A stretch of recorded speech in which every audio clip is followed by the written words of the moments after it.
Coucou et bienvenue sur ce nouvel épisode du podcast Tarot Astro & Co. Aujourd'hui, on va parler de deux outils ultra puissants pour aborder cette nouvelle année scolaire avec sérénité et clarté. Le bullet journal et le tarot.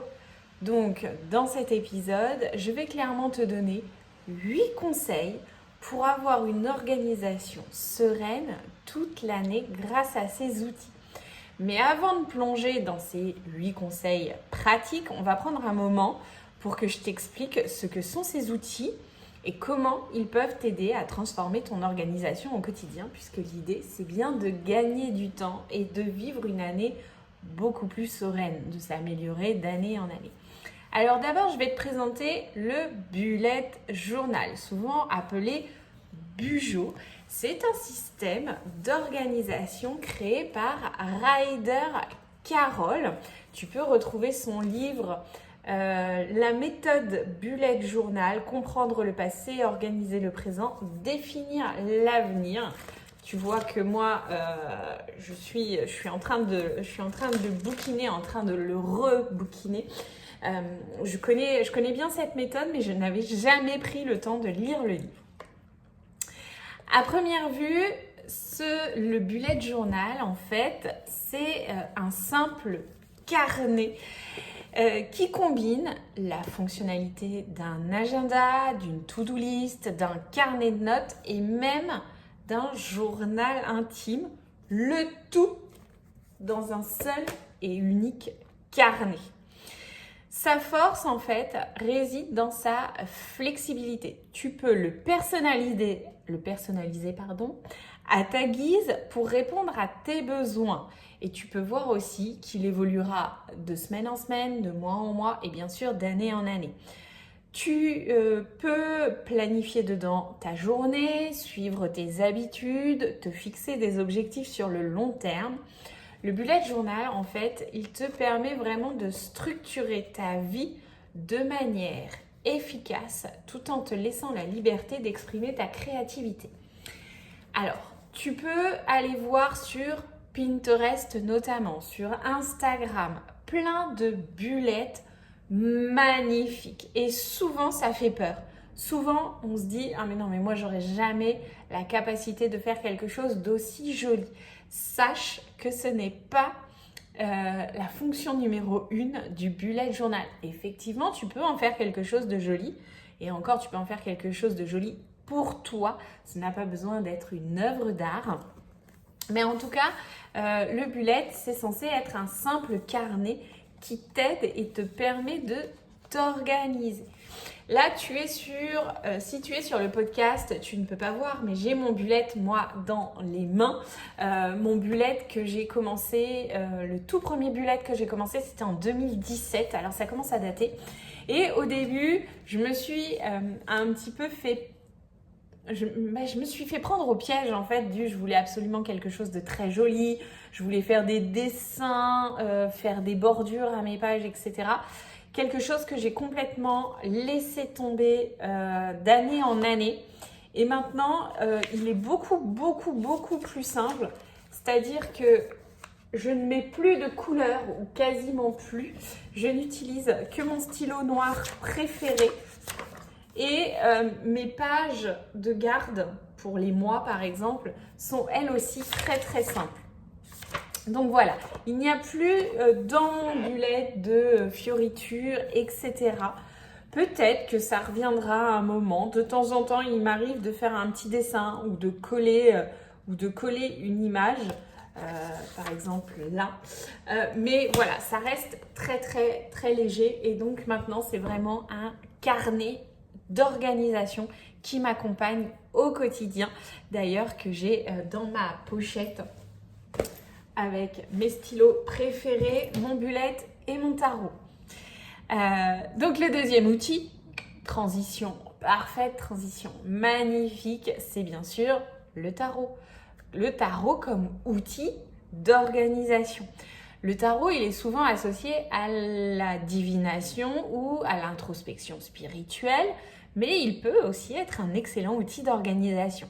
Composé de 78 cartes, richement symboliques, surtout si tu prends un tarot de type Rider-Waite-Smith où les arcanes mineurs sont illustrés. Tu auras beaucoup plus de facilité pour l'utiliser. Donc le tarot est utilisé depuis des siècles pour aider à éclairer des situations complexes et à te guider dans des prises de décision. Chaque carte représente une énergie, un archétype ou une situation et peut t'offrir des perspectives uniques sur tes défis ou tes objectifs. En intégrant le tarot dans ta routine d'organisation, tu vas pouvoir ajouter en fait une dimension un peu plus intuitive à ta planification. Il va te permettre de réfléchir à tes intentions, d'anticiper les obstacles et de te reconnecter à des valeurs profondes, le tout en te laissant guider vers une organisation plus alignée et plus sereine. Maintenant que tu as une meilleure compréhension de ces deux outils, je vais t'expliquer les 8 conseils qui vont t'aider à t'organiser tout le long de l'année. Donc le tarot, c'est pour moi vraiment un outil au quotidien, loin du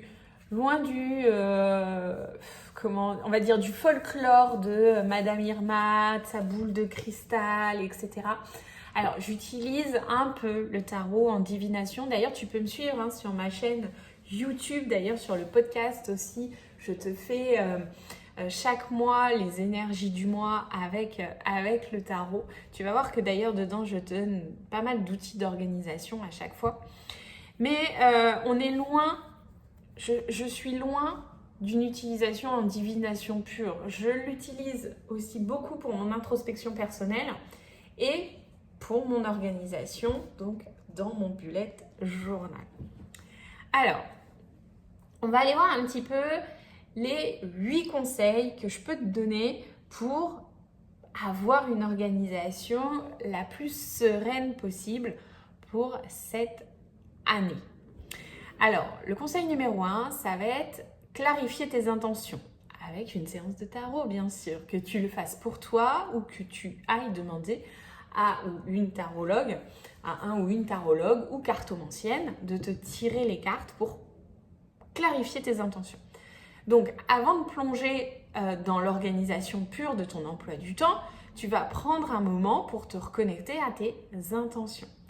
Un tirage de tarot, tu as bien compris, c'est un excellent point de départ pour savoir ce que tu veux vraiment. Tu choisis une carte qui va représenter l'énergie ou le thème que tu souhaites voir prendre le pas sur ton année. Cette carte, elle va te servir de guide tout au long de la période, te rappelant tes priorités, tes valeurs essentielles. Tu notes cette carte dans ton bullet et tu laisses son message imprégner ta planification. Tu peux aussi aller voir l'épisode que j'ai fait sur les cartes de référence. Si je ne dis pas de bêtises, je crois que l'épisode s'appelle Celle qui voulait se connaître à travers le tarot. Et tu vas aller voir que tu peux trouver aussi, par exemple, la carte de ton année dans le tarot pour aller voir sous quelle énergie générale tu vas driver ton année. Par exemple, je vais te donner mon exemple. Je suis en année 7 en 2024. Donc, je termine sur une année 7. Donc, la carte du chariot dans le tarot. Et donc, je vais passer en 2025 en année 8. Hop, attends, je te cherche les cartes. J'ai pas du tout pensé à les trier avant. Bien sûr, voilà. Donc, je suis en année 7 en 2024. À partir de septembre-octobre, on commence à ressentir les énergies de l'année qui suit. Donc, je suis en année 7 en 2024. Donc, je suis sous l'énergie du chariot. Une énergie qui fonce, qui avance, qui doit faire des choix quant à la direction à prendre. Mais c'est aussi une énergie qui demande du temps, qui va travailler sur l'introspection. Donc, je sais déjà que mon année, dans ma planification, elle va s'orienter sur des décisions à prendre, des choix à faire, que ça va demander du temps. ça va demander une réflexion profonde. Donc tu vois, je sais que sur mon année déjà, je ne vais pas avoir de planification de grandes actions puisque je suis dans une année 7. En 2025, je vais passer en année 8, carte de la force. Et là, je vois que je dois continuer, persévérer. Donc ça va être plus une année où je vais faire plein de petites actions qui vont me demander d'avancer vers mes objectifs. Pour tout ça, il faut évidemment que j'ai fixé des intentions claires, donc que j'ai bien clarifié mes intentions. Donc ça, c'était le conseil numéro 1. Utilise le tarot pour clarifier tes intentions. Va écouter mon autre épisode de podcast ou regarder mon autre épisode de podcast pour aller déterminer tes cartes de référence sur l'année. Le deuxième conseil, c'est te créer une vue d'ensemble de ton année, de la rentrée là notamment, dans ton bullet.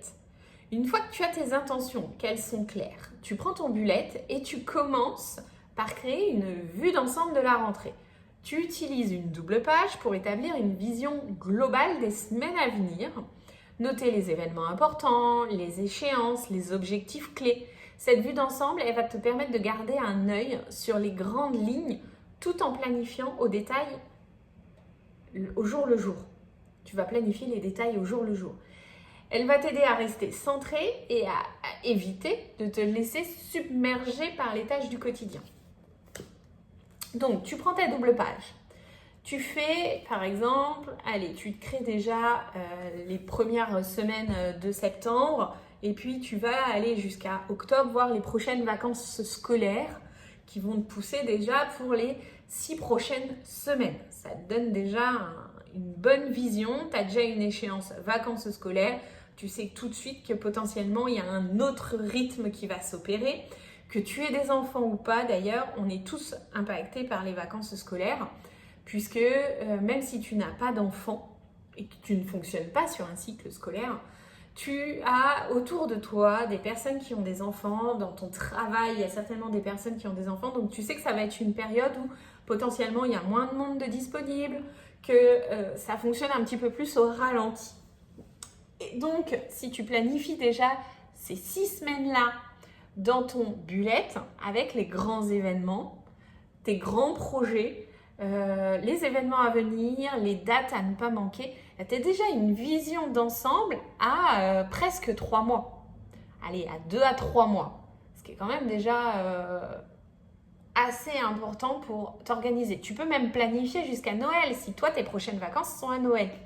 Ça va vraiment te donner une vision sur du plus long terme. Donc, tu fais ta double page. Conseil numéro 2, fais ta double page, planifie sur plusieurs semaines, note déjà tous les grands événements que tu connais.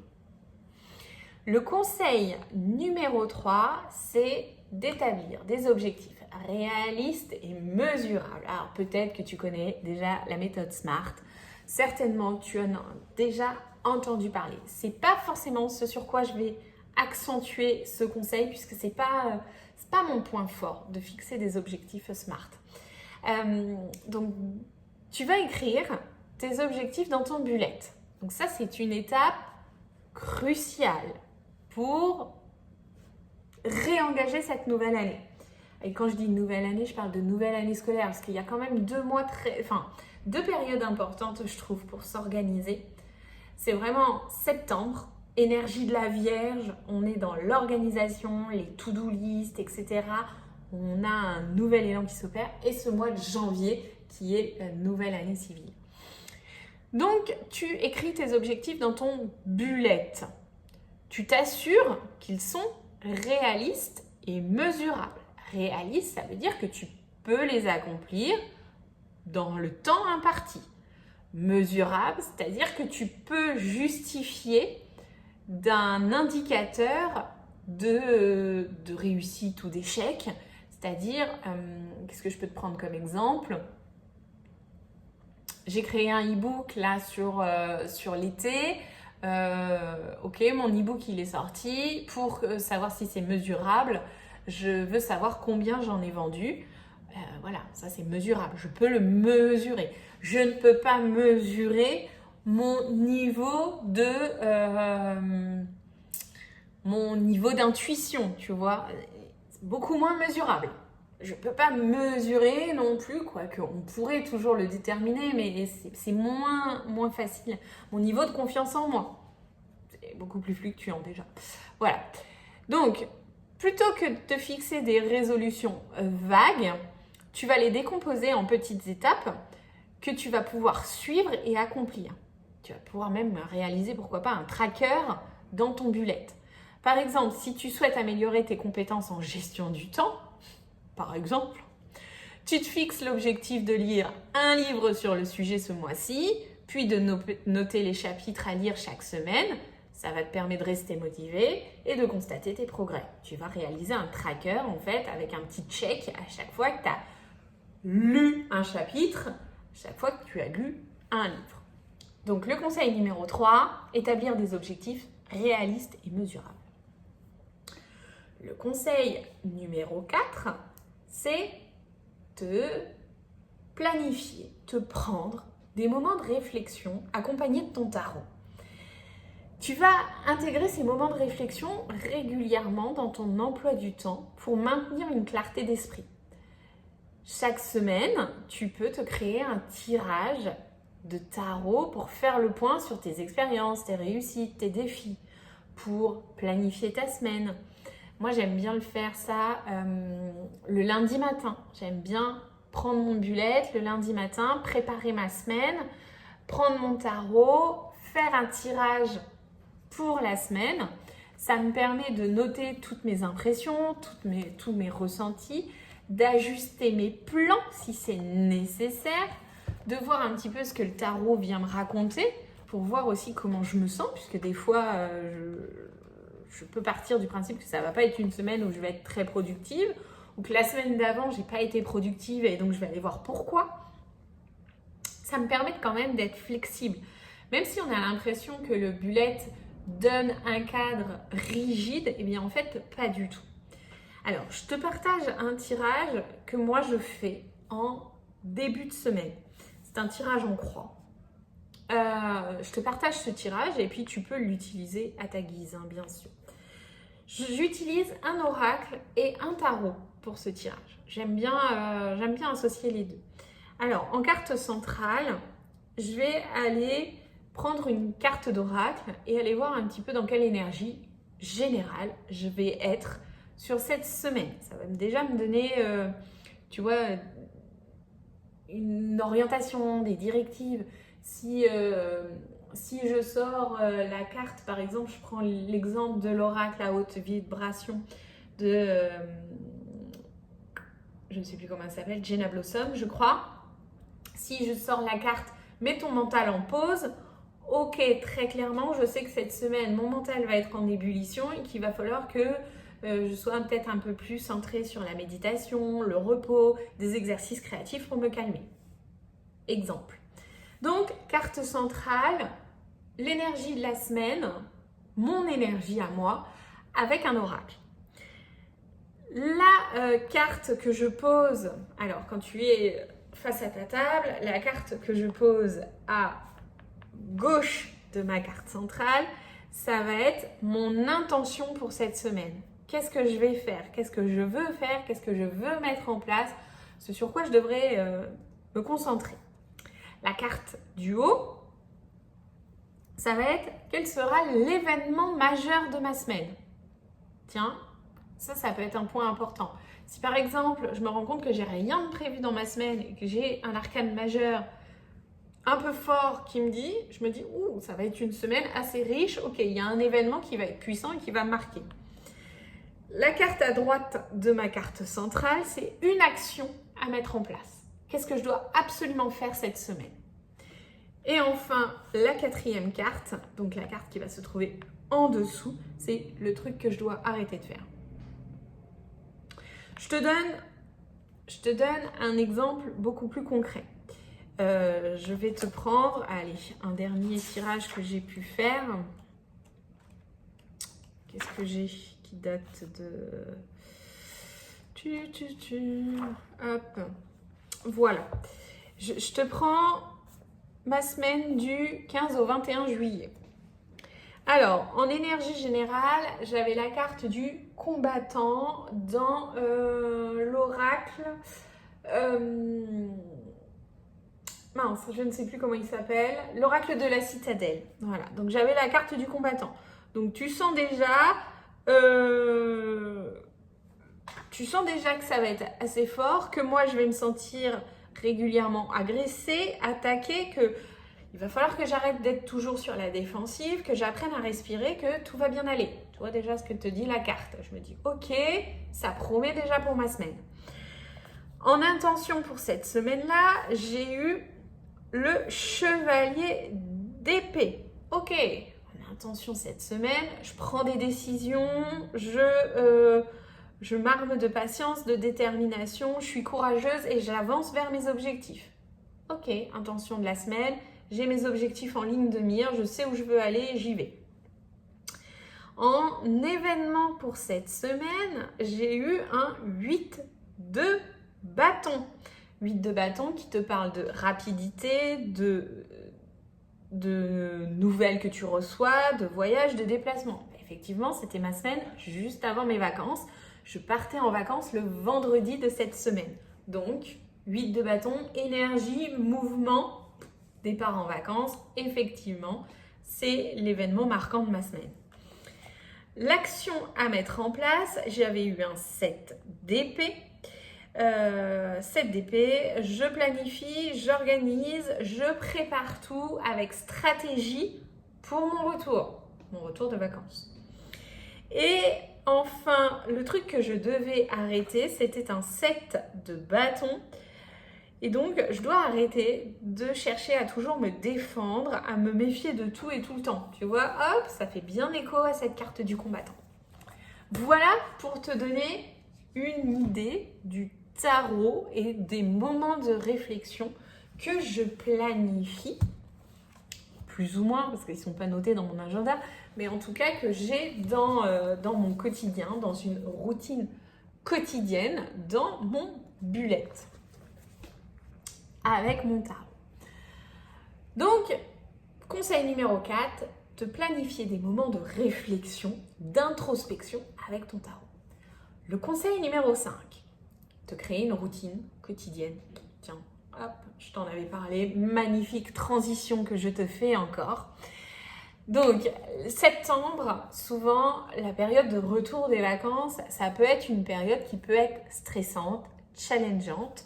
Et donc, tu as besoin de te créer une petite routine quotidienne, bien structurée, qui peut grandement t'aider à rester sereine. Tu utilises ton bullet, tu planifies des moments de détente, la méditation, de la lecture, de la marche en plein air. Tu sais, tu te fais ton petit tracker.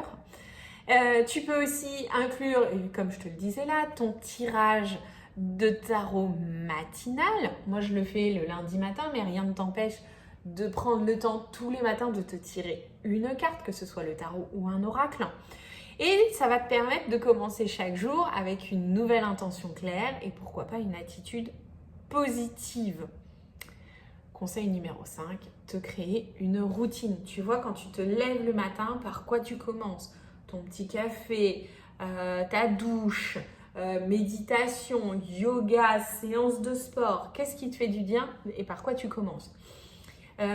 J'ai pas forcément moi de routine ultra définie, mais généralement ça se passe quand même un peu toujours de la même manière. Je me lève, j'ouvre la porte au chat, je réveille ma fille. Alors j'en ai plus qu'une, je vais en avoir plus qu'une à réveiller au mois de septembre puisque la grande part en internat. Je fais un tour par les toilettes, je bois un grand verre d'eau, je prépare le petit-déj parce que nous on prend nos petits déjeuners en famille le matin. C'est un moment important pour nous.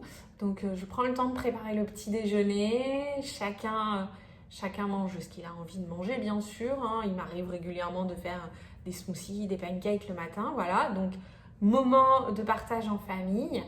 Et après, on s'enclenche sur, et voilà, il est temps d'aller s'habiller. On prend une bonne demi-heure pour déjeuner le matin quand même. Nous, c'est vraiment un moment important, mais voilà, ça fait partie de ma routine. Une fois que ma fille est à l'école, je me pose, je prends le temps de faire mes tirages de cartes, de faire un point sur mon bullet, là où j'en suis, qu'est-ce que j'ai fait la veille, qu'est-ce que je n'ai pas fait, qu'est-ce que je dois reporter, qu'est-ce qui au final j'avais planifié mais qui ne me convient pas du tout, voilà. D'où l'intérêt du bullet et de son fonctionnement très modulable. Donc voilà, te créer une routine qui t'apaise, qui te rassure, un fonctionnement quotidien qui va te permettre d'être un peu plus organisé. Le conseil numéro 6, ça va être de suivre tes habitudes et tes humeurs. C'est très lié à la routine. Un aspect puissant du bullet, c'est cette possibilité de suivre tes habitudes et tes humeurs. C'est ce que je te parle dans l'idée des trackers. C'est créer une page où tu vas pouvoir cocher tes habitudes que tu vas instaurer comme boire de l'eau, faire de l'exercice, passer moins de temps sur les écrans, marcher en pleine nature. Et en parallèle, tu vas pouvoir noter comment tu te sens quotidiennement et voir comment cela évolue en fonction de tes actions. Tu peux également tirer une carte de tarot pour explorer les raisons sous-jacentes de certaines de tes humeurs ou de tes comportements et ainsi mieux les comprendre. Par exemple, tu te dis que pour cette année, tu aimerais bien boire un peu plus de l'eau, t'hydrater correctement, faire un peu plus d'activité physique parce que tu es plus sédentaire, que tu considères que tu passes trop de temps sur tes écrans, donc tu voudrais réduire ton temps d'écran, lire un peu plus, etc. Tu te fais une petite liste dans ton bullet sur le mois de septembre, là, tu notes toutes les choses que tu aimerais modifier et tu te fais des petites cases à cocher par jour. Et là, tu vas aller voir ce que tu as fait, ce que tu n'as pas fait. Donc, en suivant tes habitudes, les nouvelles habitudes, tu vas te créer donc des routines. Tu peux aussi noter comment tu te sens chaque jour. Alors, tu peux l'identifier avec un petit smiley, un petit smiley joyeux, un petit smiley amoureux, un petit smiley triste, en colère, etc. Ça va te permettre aussi de voir s'il y a des actions qui favorisent ton bien-être, s'il y a des actions qui font que tu te sens moins bien, si aussi en fonction de ton cycle hormonal, il y a des récurrences, tu vas pouvoir aller juger de tout ça et tu vas d'autant plus mieux te connaître pour aller bien, à être heureux tous les jours, mettre de la positivité chaque jour. Donc le conseil numéro 6, suis tes habitudes et tes humeurs. Le conseil numéro 7, c'est planifie-toi des pauses et des moments de décompression. C'est important et on l'oublie trop souvent.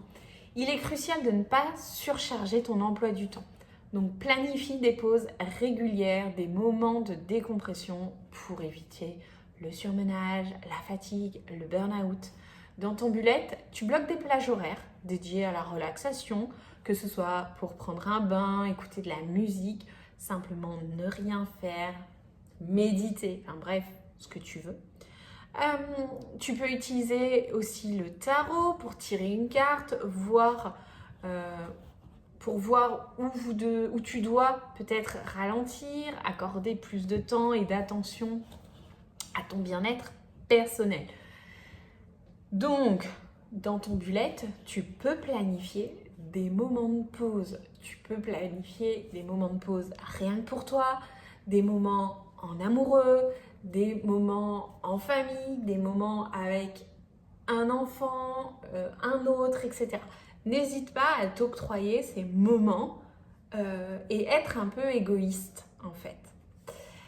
Le conseil numéro 8 et le dernier conseil que je vais te donner, puisque je ne pensais pas que ce podcast serait aussi long, c'est fais un bilan à la fin du mois, à la fin de chaque mois, ou même à la fin de chaque semaine, pourquoi pas. Fais un bilan, prends le temps de faire un bilan. Utilise ton bullet pour noter ce qui a fonctionné, ce qui pourrait être amélioré, ce que tu as appris. Tu peux aussi utiliser le tarot pour faire cet exercice bilan.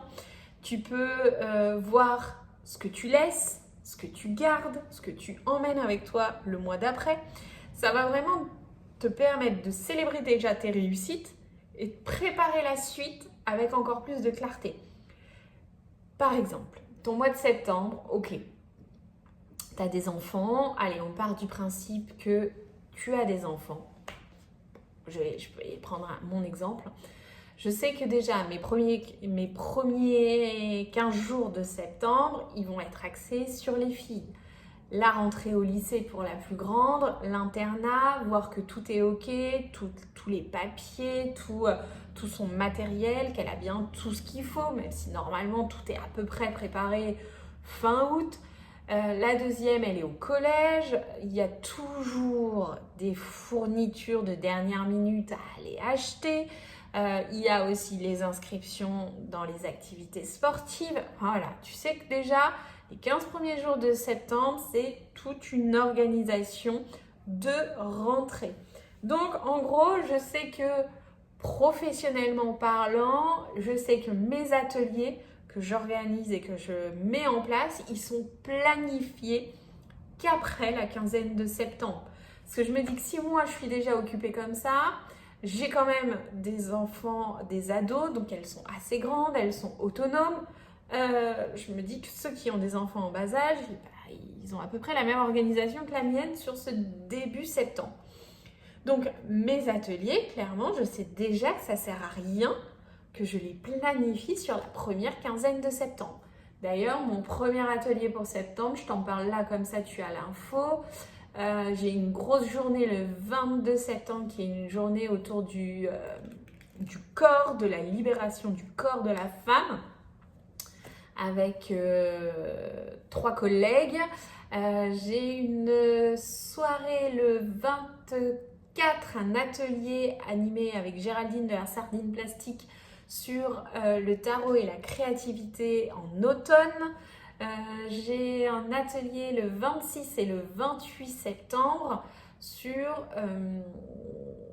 l'initiation au tarot. Donc d'ailleurs, si tu veux apprendre le tarot, si c'est quelque chose qui t'inspire, qui te plaît, n'hésite pas à venir participer à cet atelier.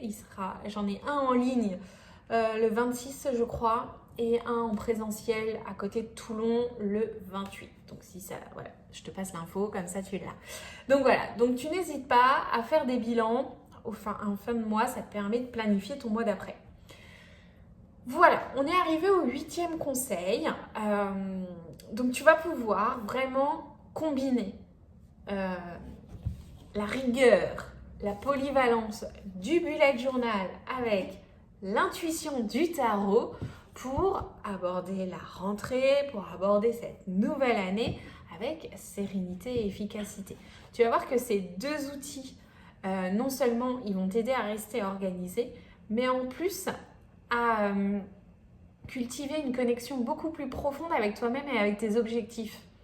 Donc j'espère vraiment que ces conseils que je t'ai donnés vont t'inspirer pour commencer, pourquoi pas, le bullet journal cette année, pour utiliser le tarot comme outil d'organisation. Voilà. Je vais m'arrêter là. Merci de m'avoir écouté. N'hésitez pas à laisser un commentaire sur la plateforme de podcast et sur YouTube.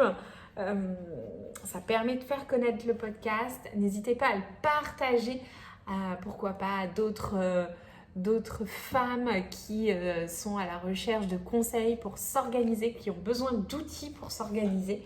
Et puis, on se retrouve la semaine prochaine pour un nouvel épisode. La semaine prochaine, ce sera un épisode avec Géraldine. C'est connecté à l'énergie de l'automne en créativité et spiritualité. On va te parler de créativité, de tarot, d'astrologie aussi pour profiter pleinement de l'énergie automnale. Allez, je te dis bye. Salut!